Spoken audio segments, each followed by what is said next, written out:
How to unlock agents fast in Valorant. So there's this thing called Kingdom Credits in Valorant.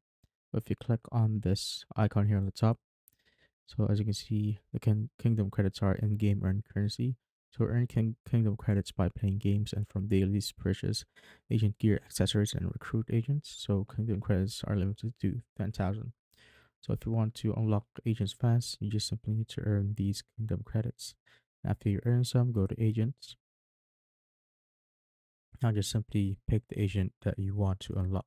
So I've already unlocked all of the agents, so I can't buy any of them. But there, and if you're new to the game, you'll basically have like free chances or free options to choose, like some agents here on Valorant.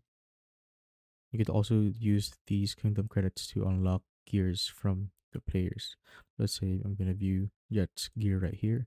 I could unlock the title, the watch this spray. And if you want to know how to earn these credits or Kingdom credits, you could just simply go to this website right here, which is valorant.fandom.com. So you'll see how Kingdom credits are distributed per match. So in these game modes, so unrated, competitive, swift play, and premier, you'll get 4 Kingdom credits per round one and 2 Kingdom credits per round played.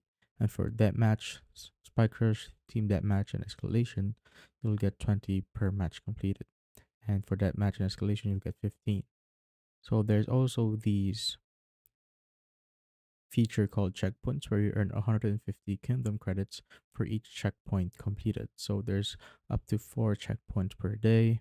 And it also says here that unlocking Pacific Agent's gear will get you 2,000 Kingdom credits. So from tier 5 of every agent's gear, except for the agents like Brimstone, Jet, Phoenix, Sage, and Sova.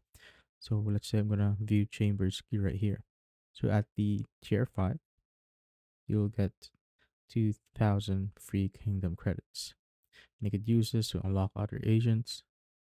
And if you want to learn more about checkpoints, you just simply need to click on the embedded link right there, and it will bring you right here. So you could read this out right there. And once you've earned enough Kingdom credits, you can now buy any agent that you want. And that is basically it.